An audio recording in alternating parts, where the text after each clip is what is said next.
وعلیکم السلام۔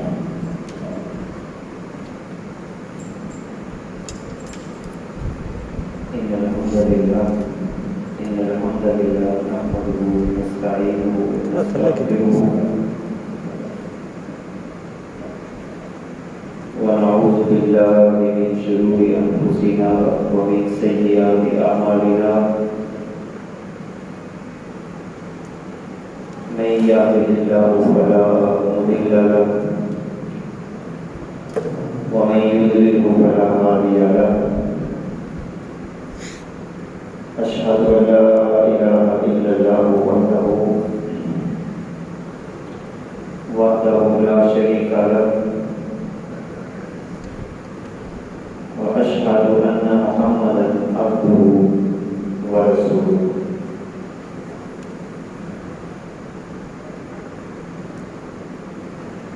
قال الله تعالى في كلامه المجيد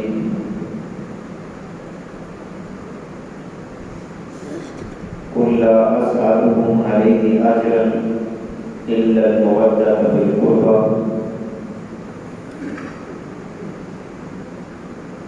وقال الله تعالى في مقام آخر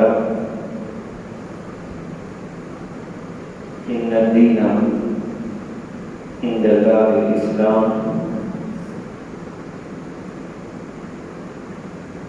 صدق الله العظيم وبلغنا رسوله النبي الكريم الرؤوف الرحيم إن الله وملائكته يصلون على النبي يا أيها الذين آمنوا صلوا عليه وسلموا تسليما اللهم صل على سيدنا وحبيبنا وطبيبنا وراحة قلوبنا ومحبة قلوبنا وقوة قلوبنا محمد واسم محمد صلى الله عليه وبارك وسلم الصلاة والسلام عليك يا رسول الله الصلاة والسلام عليك يا حبيب الله وعلى آلك وأصحابك يا رحمة للعالمين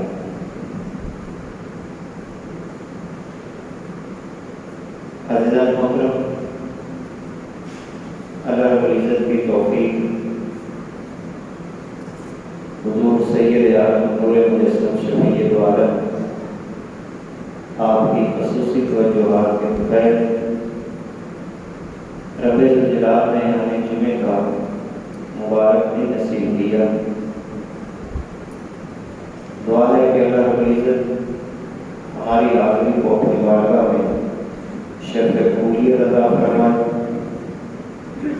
ایمان کی سلامتی کے ساتھ زندگی بسر کرنے کی توفیق عطا فرمائے۔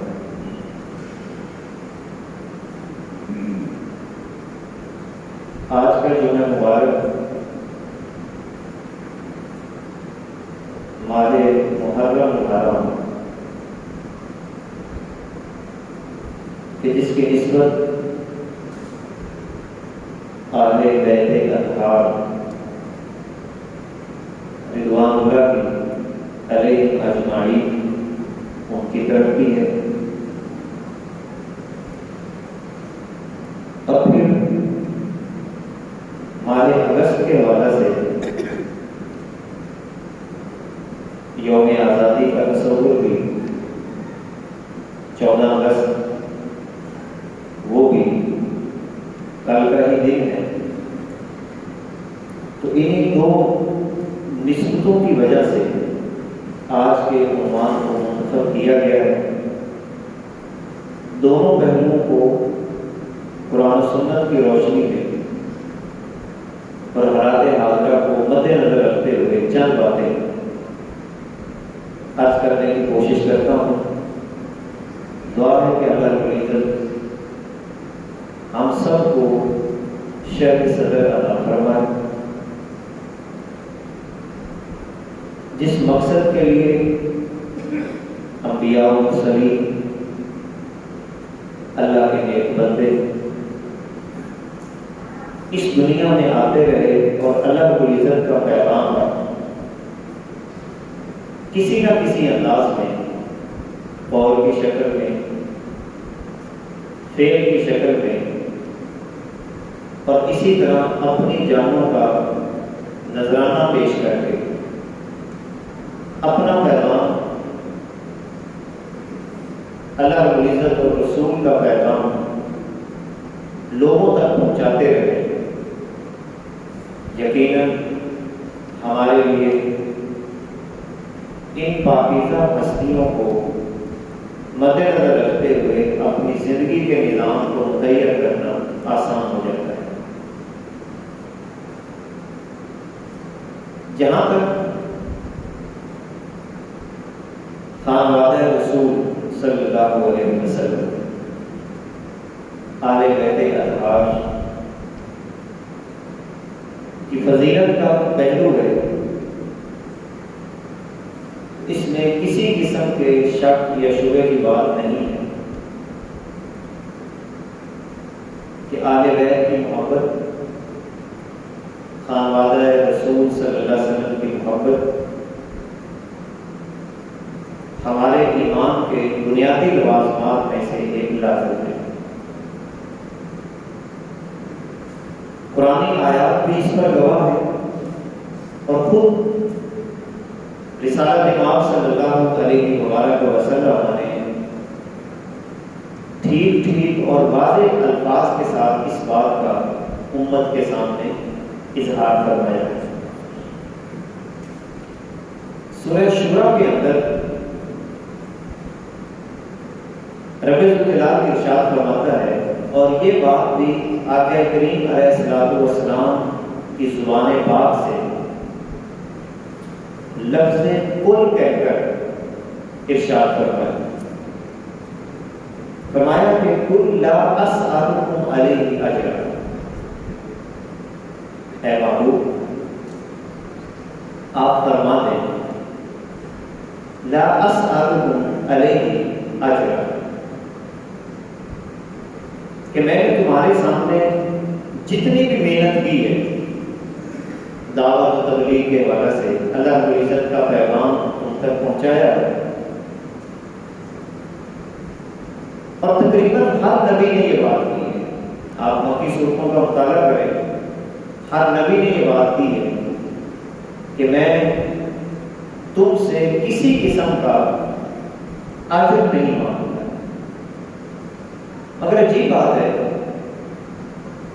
کہ نبی کریم صلی اللہ علیہ وآلہ وسلم کی ذات کے حوالے سے جب یہ بات آتی ہے قرآن مقدس کے اندر سورہ شورى کے اندر، تو یہاں پر اللہ کو عزت فرماتا ہے کہ اے محبوب آپ اپنی امت کو فرما دیں کہ میں تم سے کسی قسم کا نہ سوال کرتا ہوں نہ کروں گا الا المودۃ فی القربى، ہاں ایک بات میں تمہیں ضرور کہتا ہوں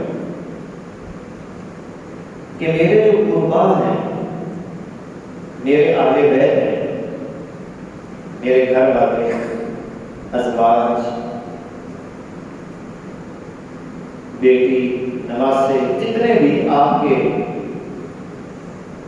قربا ہیں، ان کے بارے میں ارشاد فرمایا کہ میں ان کی محبت کا تم سے سوال کرتا ہوں،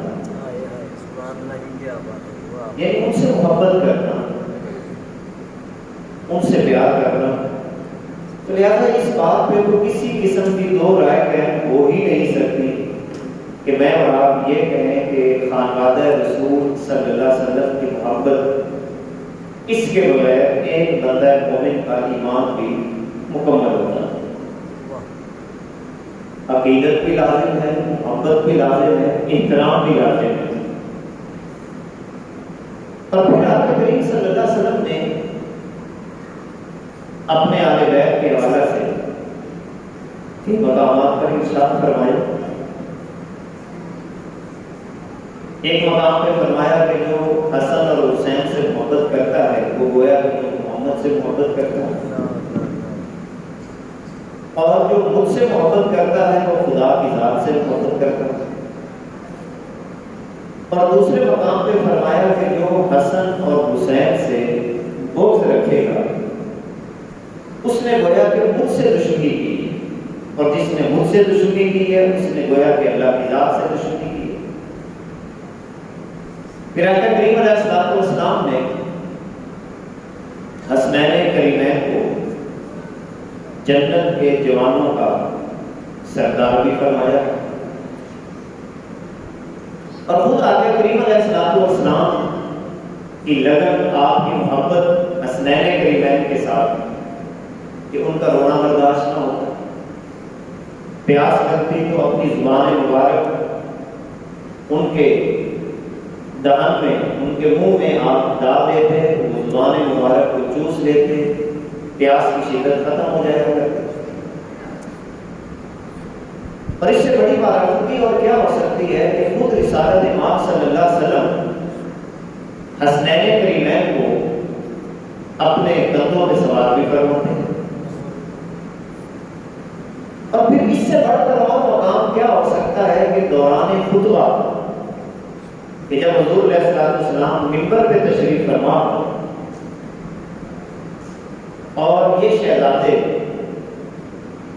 مسجد میں نظر آ جائیں دروازے کے اوپر، تو حضور علیہ الصلوۃ والسلام اپنا خطبہ چھوڑ کر ان کو محبت عطا فرما رہے ہیں۔ اور پھر اس سے اور آگے مقام کیا ہو سکتا ہے حسنین کریمین کا کہ آقا کریم علیہ الصلوۃ والسلام سجدے کی حالت میں ہوں اور یہ شہزادے آپ کی پشت پر سوار ہو جائیں تو حضور علیہ الصلوۃ والسلام اپنا سجدہ رفع کر دیتے۔ یہ تو چند جھلکیاں میں آپ کے سامنے عرض کر رہا ہوں، جس کا تفصیلی عنوان تو انشاءاللہ 10 محرم کو یا اگلے جمعہ مبارک کو میں عرض کروں گا۔ تو گویا کہ ان عظیم ہستیوں کا مقام، احترام، ان کی عزت، اور پھر سب سے بڑی بات یہ ہے کہ دنیا کے اندر جنت کی بشارت بھی عطا کی جا رہی ہے۔ مگر سوال یہ پیدا ہوتا ہے، بشارت بھی جنت کی، جنتی جوانوں کے سردار بھی، شجاعت اور بہادری جن کی رگوں کے اندر دوڑتی ہے، اس خاندان رسول صلی اللہ علیہ وسلم نے جو یہاں پہ قربانی پیش کی ہے اس کا بنیادی مقصد کیا ہے؟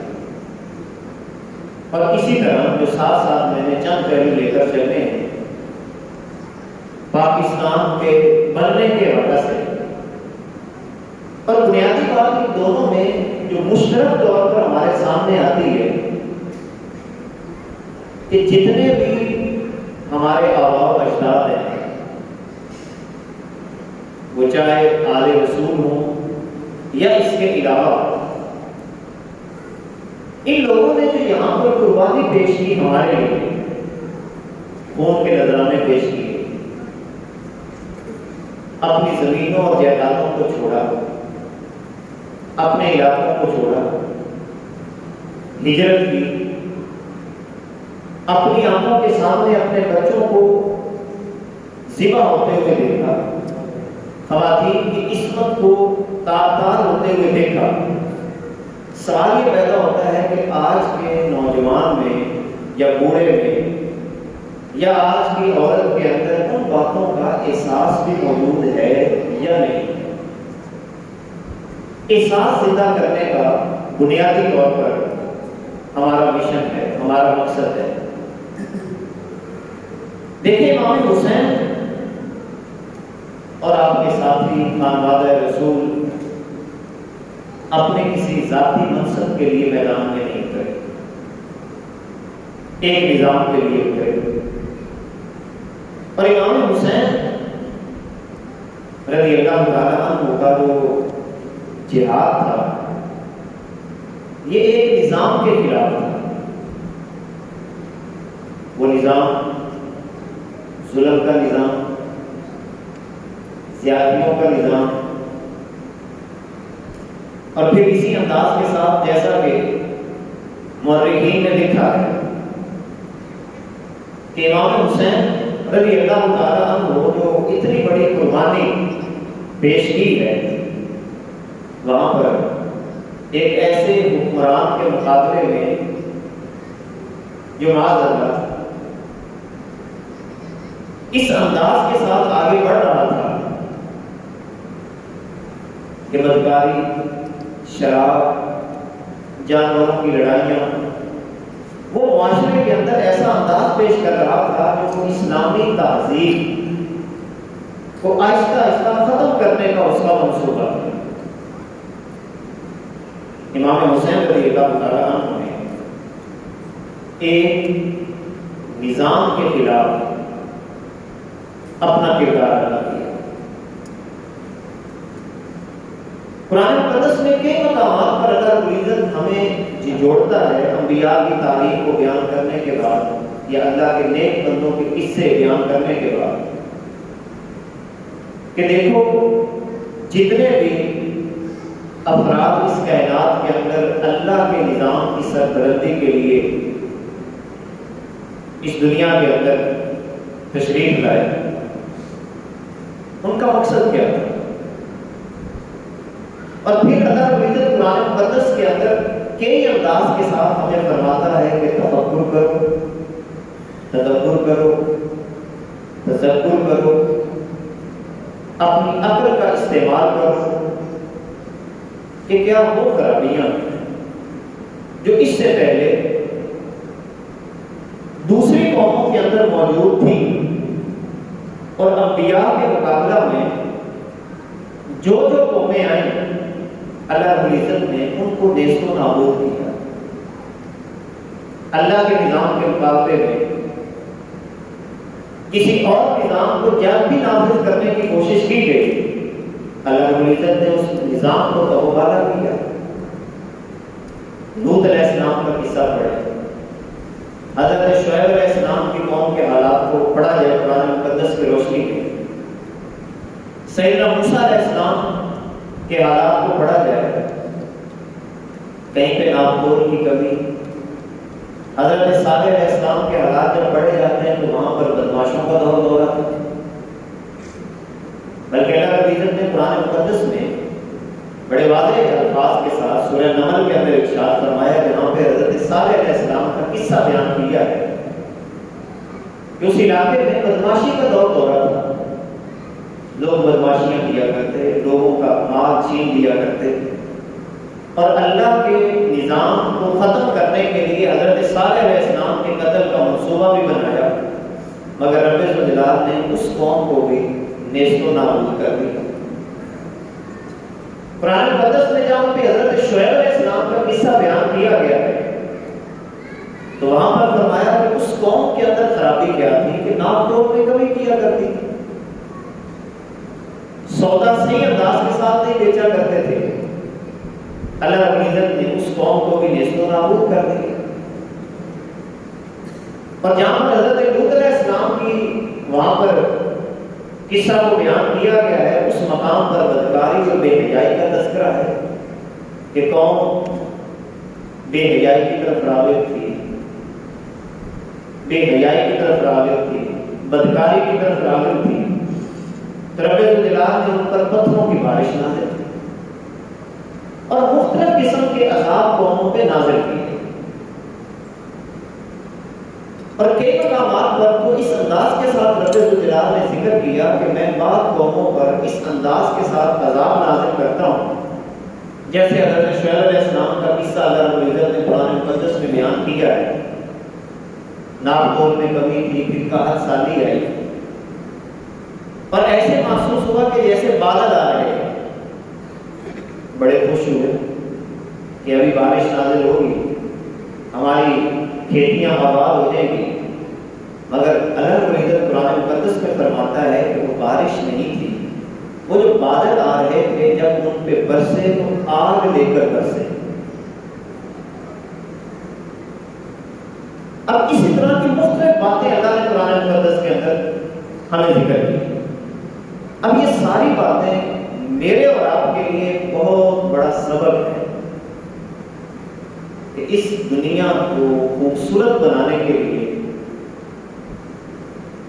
ان عظیم ہستیوں نے جتنی قربانیاں دی ہیں اس کے مقابلے میں اگر میں اور آپ کی انفرادی سطح پر دیکھیں تو ہماری قربانیاں کتنی ہیں، کس انداز کے ساتھ ہم اس دنیا کو خوبصورت بنانے کے لیے آگے بڑھے ہیں، کس انداز کے ساتھ ہم ظلم کے نظام کے خاتمے کے لیے آگے بڑھے ہیں۔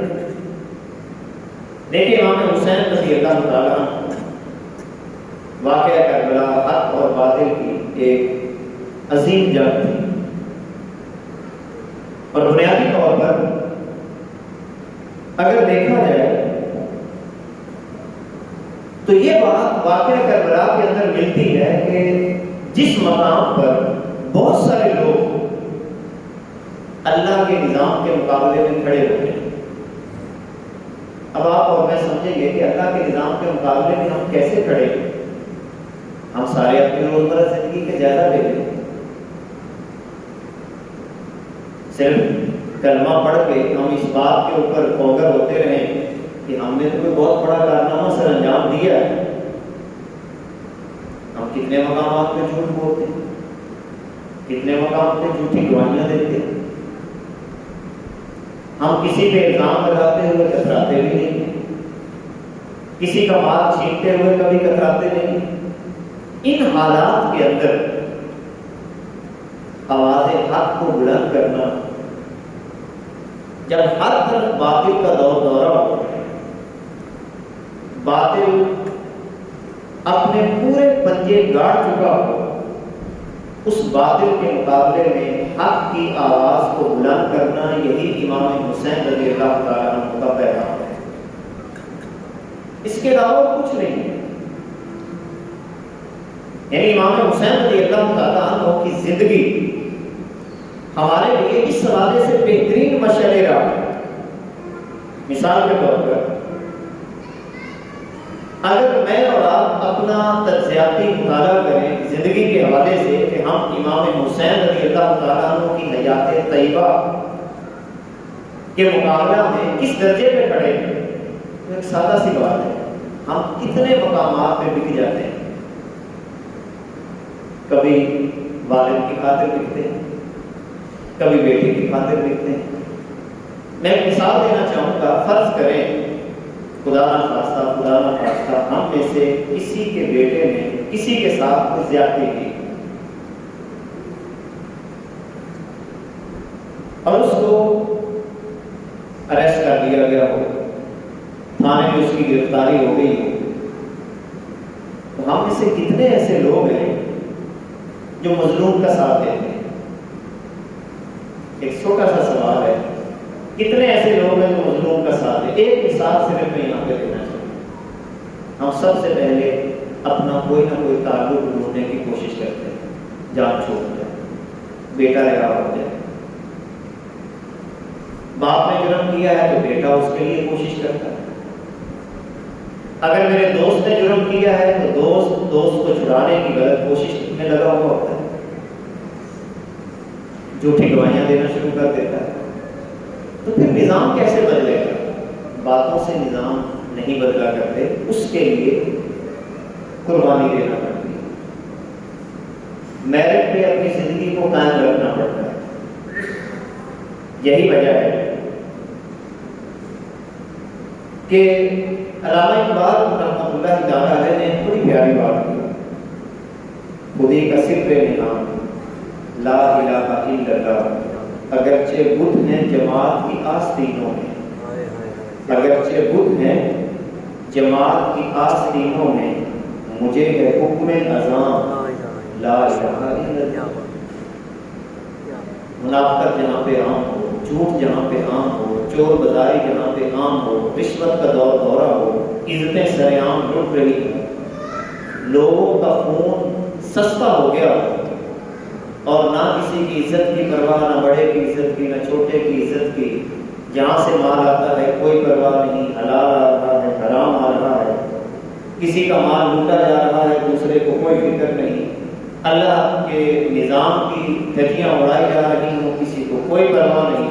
ان حالات کے اندر امام حسین کی آواز یہی ہے، اگرچہ بت ہے جماعت کی آستینوں میں، مجھے ہے حکم اذان لا الہ بھی ہم نے اپنی آواز لگانی ہے، یہی امام حسین کی آواز ہے، کوئی مانے یا نہ مانے۔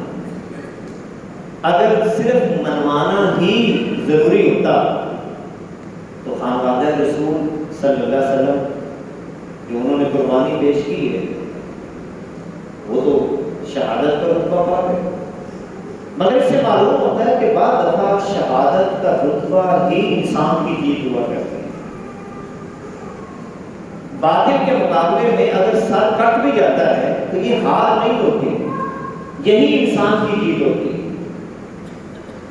مگر ہمیں موت کے ڈر میں بھی گھیرا ہوا ہے، ہمیں معیشت کے ڈر میں گھیرا ہوا ہے، موت کا ڈر ہے کہ کہیں حق کی آواز کو بلند کریں گے تو اس دنیا سے نہیں چلے گئے، تو کیا یزید اس دنیا میں رہا؟ وہ بھی چلا گیا۔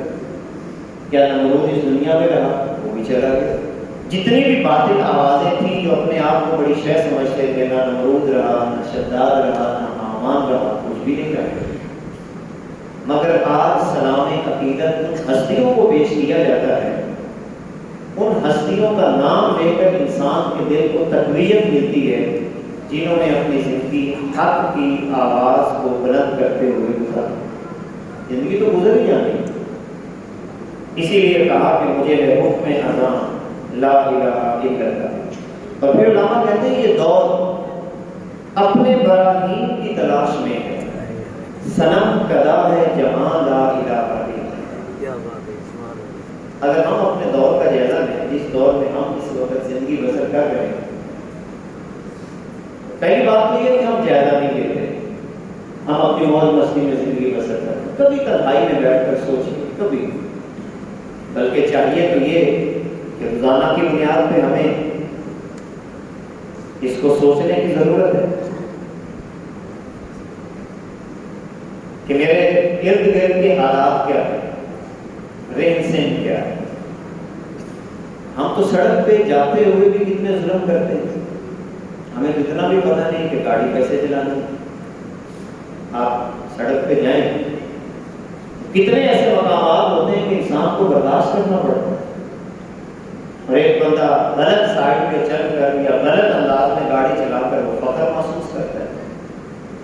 تو کیا ایسی قوم کی سوچ اعلیٰ معیار پہ کیسے جا سکتی ہے جس کو گاڑی چلانا نہ آتا ہو، جس کو بات کرنے کا سلیقہ نہ ہو، جس قوم کے اندر تعلیم کی محبت نہ ہو، جس قوم کے اندر آپس میں محبت پھیلانے کا جذبہ نہ ہو، جس قوم کے اندر منافقت بھی عروج پہ ہو،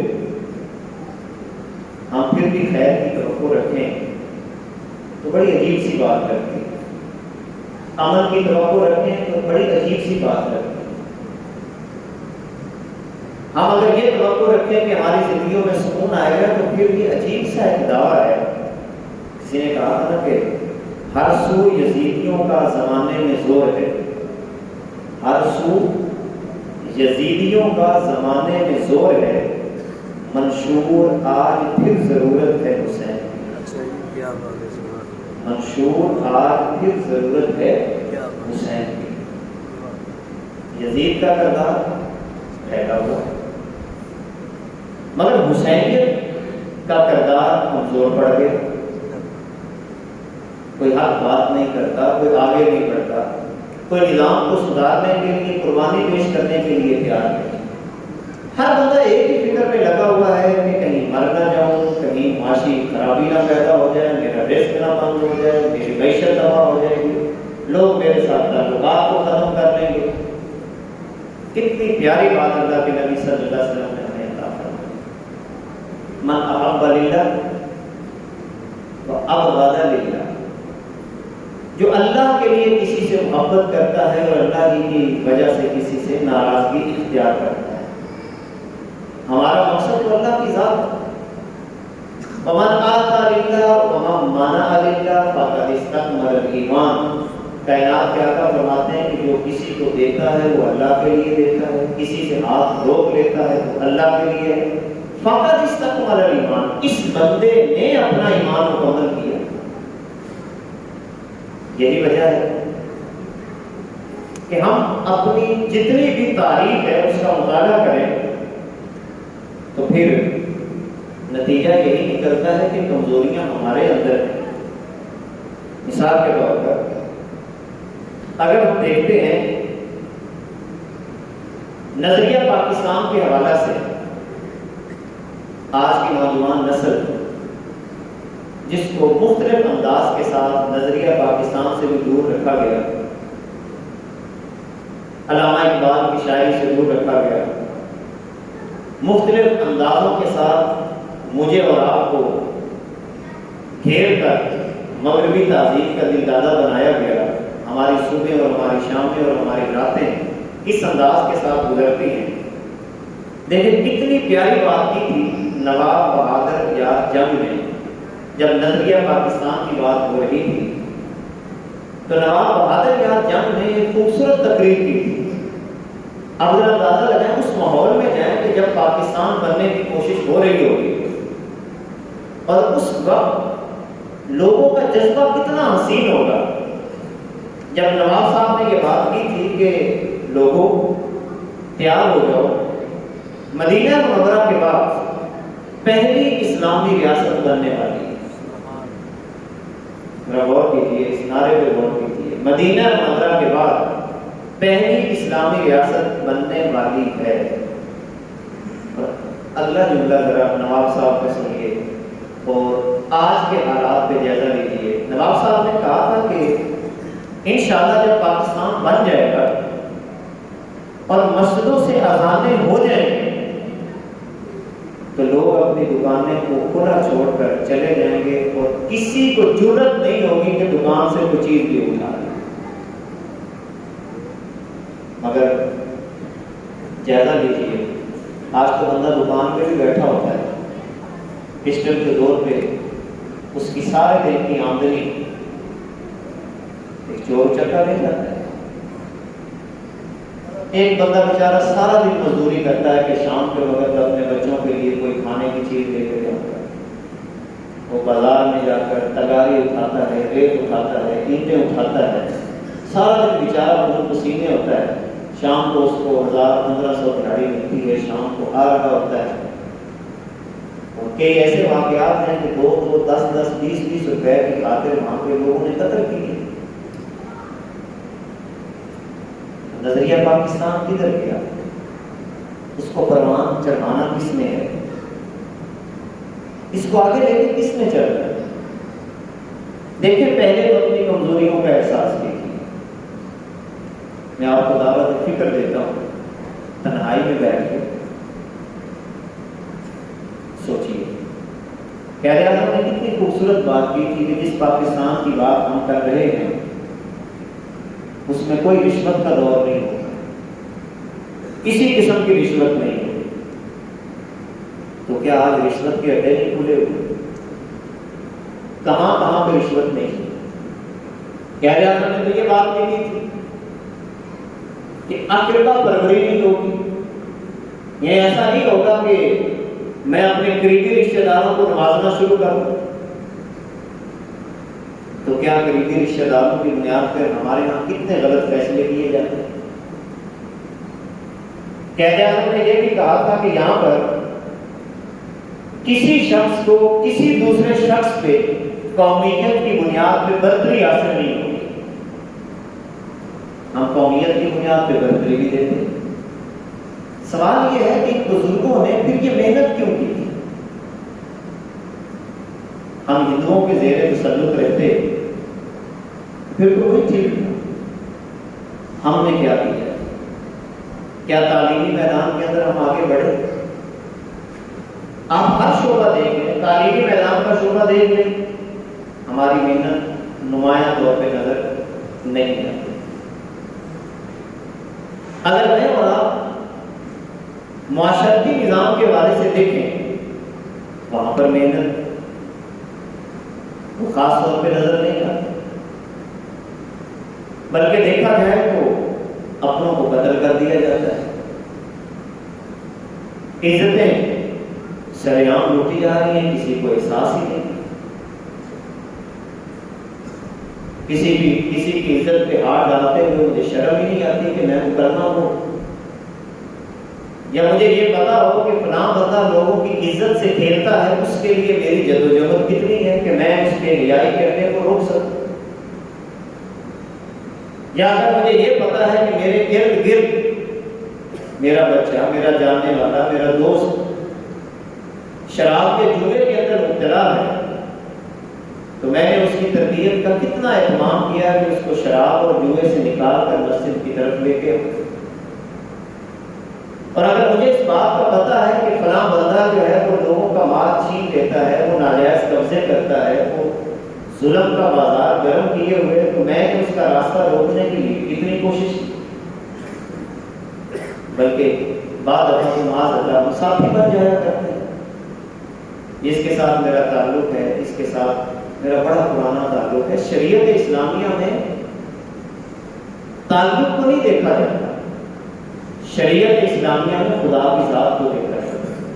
اگر تعلق کی بنیاد ہوتی تو حضرت سعد رضی اللہ تعالیٰ عنہ اپنی ماں کو کبھی یہ جملہ نہ کہتے۔ دیکھیں، ماں نے پیٹ میں رکھا ہے 9 مہینے، پھر دودھ بھی پلایا ہوگا، پھر پروان بھی چڑھایا ہوگا، محنت بھی کی ہوگی۔ اگر تعلق کو ہی بنیاد ہوتا تو حضرت سعد رضی اللہ تعالیٰ اپنی والدہ کو کبھی یہ جملہ نہ بولتے کہ اے میری اماں، تو مجھے حضور کی ذات سے روکنا چاہتی ہے، تو میری ماں ہے۔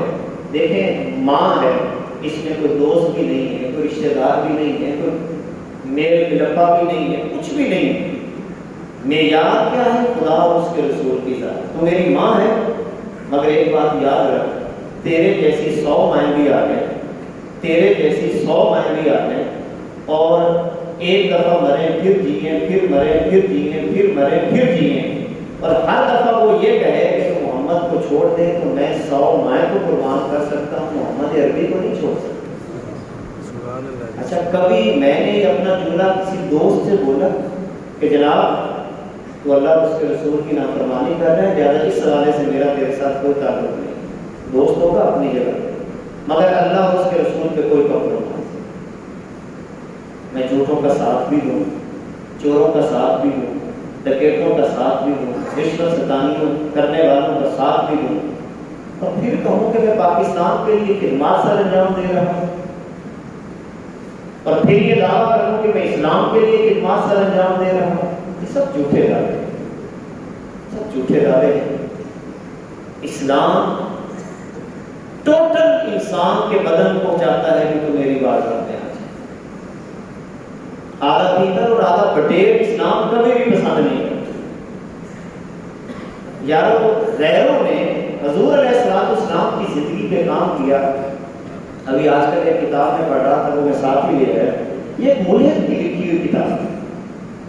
ملحد یعنی جو خدا کو بھی نہیں مانتا، اس کا نام ہے، اس نے کتاب کا نام بھی رکھا ہے محمد اپنی طرف سے صلی اللہ علیہ وسلم۔ یہ کیرن آر اسٹرانگ ہے، ایک ملحد ہے جو خدا کو بھی نہیں مانتا، مگر اس نے حضور علیہ السلام کی زندگی کے ایسے ایسے پہلو بیان کیے ہیں۔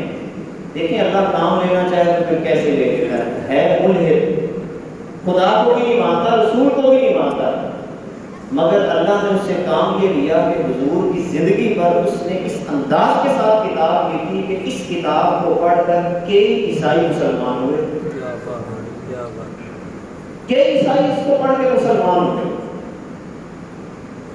اندازہ لگائیں، اللہ کی دھرتی ہے، اللہ اگر ہم کام نہیں کریں گے تو وہ ان سے بھی کام لے لے گا جو اس کو نہیں مانتے۔ کام کیجیے، میدان عمل میں صحیح اتریے۔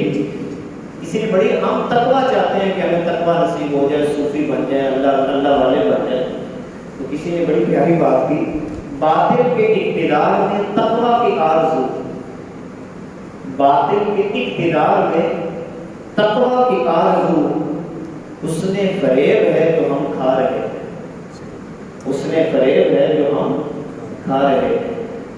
خدا کے لیے پہلا کام تو کم از کم یہ کیجیے گا کہ تعلیمی میدان کے اندر خود بھی آگے بڑھیے اور اپنے بچوں کو بھی تعلیمی میدان کے اندر لے کے، اور تعلیم کا سب سے بڑا مرکز اور محور مسجد ہے اور نصاب سب سے بڑا قرآن مقدس ہے. اپنے بچوں کو اللہ کی کتاب کے قریب کیجیے.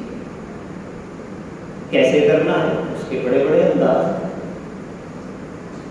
گھر میں بیٹھے ہیں تو کتاب اٹھا کے پڑھنا شروع کر دیجیے. اپنے بچوں کو بٹھا کے پڑھنا شروع کر دیجیے. آپ پڑھیں گے آپ کے بچے بھی کتاب کا مطالعہ کریں گے. میں ایک سادہ سی بات کرنا چاہوں گا کہ گھر میں جس چیز کو آپ اہمیت دیں گے نا بچہ اس کو اہمیت دے گا. اگر گھر میں آپ نے مثال کے طور پر موبائل ہے میرے ہاتھ میں, اس کو میں اہمیت زیادہ دیتا ہوں. گھر میں ہر وقت اس کو لے کے بیٹھا ہوں, بچوں کے سامنے بیٹھا ہوں, واپس میں پھر تو بچے بھی اسی کو اہمیت دیں. اگر ہر وقت میں ٹیلی ویژن کے سامنے بیٹھتا ہوں تو بچہ اس کو اہمیت دے. اور اگر میں بازار جاتا ہوں, کتابیں خرید کے لاتا ہوں اور ایک کتاب اپنے لیے اور ایک کتاب اپنے بچے کے لیے خرید کے لاتا ہوں اور بچے کو باقاعدہ اس کتاب کا مالک بناتا ہوں کہ بیٹے یہ میں تیرے لیے کتاب خرید کے لایا ہوں. بڑا بھی کتاب کو بیٹھ کے پڑھے, چھوٹا بھی کتاب کو بیٹھ کے پڑھے, کتاب کو جھاڑے, صاف کرے, الماری میں رکھے. جب آپ اپنے گھر کے اندر یہ انداز اختیار کریں گے انشاءاللہ العزیز تعلیمی میدان کے اندر آپ کے بچے آگے بڑھتے چلے جائیں, تحقیقی میدان کے اندر آگے بڑھتے چلے جائیں. اور اس کے علاوہ جھوٹ نہ بولیں, اپنے بچوں کے سامنے باقاعدہ اظہار کریں. میں آپ کو ایک طریقہ بھی عرض کرتا چلوں. سورہ توبہ کے اندر 8 چیزیں اللہ نے بیان کی ہیں اور واضح واضح لفظوں میں اپنے بچوں سے سوال کریں بٹھا کے, اے میرے بیٹے میں تیرا باپ ہوں اور کل کلا تجھے یہ رپورٹ ملتی ہے کہ میرے ابا جی نے فلاں بندے پہ ظلم کیا, زیادتی کی. اب میرے بیٹے تجھ سے سوال یہ ہے کہ میں ظلم کر کے تیرے سامنے آتا ہوں کسی کے اوپر, اب تو میرا ساتھ دے گا یا مظلوم کا ساتھ دے گا؟ بیٹے کی ذہن میں یہ بات ڈال دیں کہ میں نے ظالم کا ساتھ نہیں دینا, میں نے مظلوم کا ساتھ دینا. یہ بات سکھائیں اپنے بچوں کو. ہم تو نہیں سکھاتے. ایک بات اکثر ہم تو پولیس میں بھی بھرتی اس لیے کرواتے ہیں کہ کوئی جرم کر لیں گے نا تو پتر کام آ جائے گا. یہ اپنے بچے کو میں ڈی سی لگوا رہا ہوں, ڈی پی او لگوا رہا ہوں, تھانے دار لگوا رہا ہوں, جرم کروں گا ساڑھا پتر تھانے لگے تو کوئی لگوا نہیں. بعض کا خدا نہ خواستہ وکالت کے شعبے میں اس لیے بیچتے ہیں کہ میں جرم کروں گا میرا بیٹا اس کی وکالت کر لے. جب شروع سے نظریہ ہی غلط دے رہے تو پھر آگے کیسے بڑھیں گے؟ پھر مار کھاتے رہیں, ظلم سہتے رہیں اور اسی انداز کے ساتھ اپنی زندگیوں کو برباد کرتے رہیں. کوشش کریں تعلیمی میدان کے اندر آگے بڑھیں, عملی میدان کے اندر آگے بڑھیں, معاشرے کے امن کے لیے وہ انداز اختیار کریں جو رسول پاک صلی اللہ علیہ وسلم نے اختیار کیا. وقت فرصت ہے کہاں, کام ابھی باقی ہے. وقت فرصت ہے کہاں, کام ابھی باقی ہے. نور توحید کا اتمام ابھی باقی ہے. دعا ہے کہ اللہ رب العزت ہم سب کو امام حسین رضی اللہ تعالیٰ عنہ آپ کی سیرت پر مکمل اور حسین انداز کے ساتھ عمل پیرا ہونے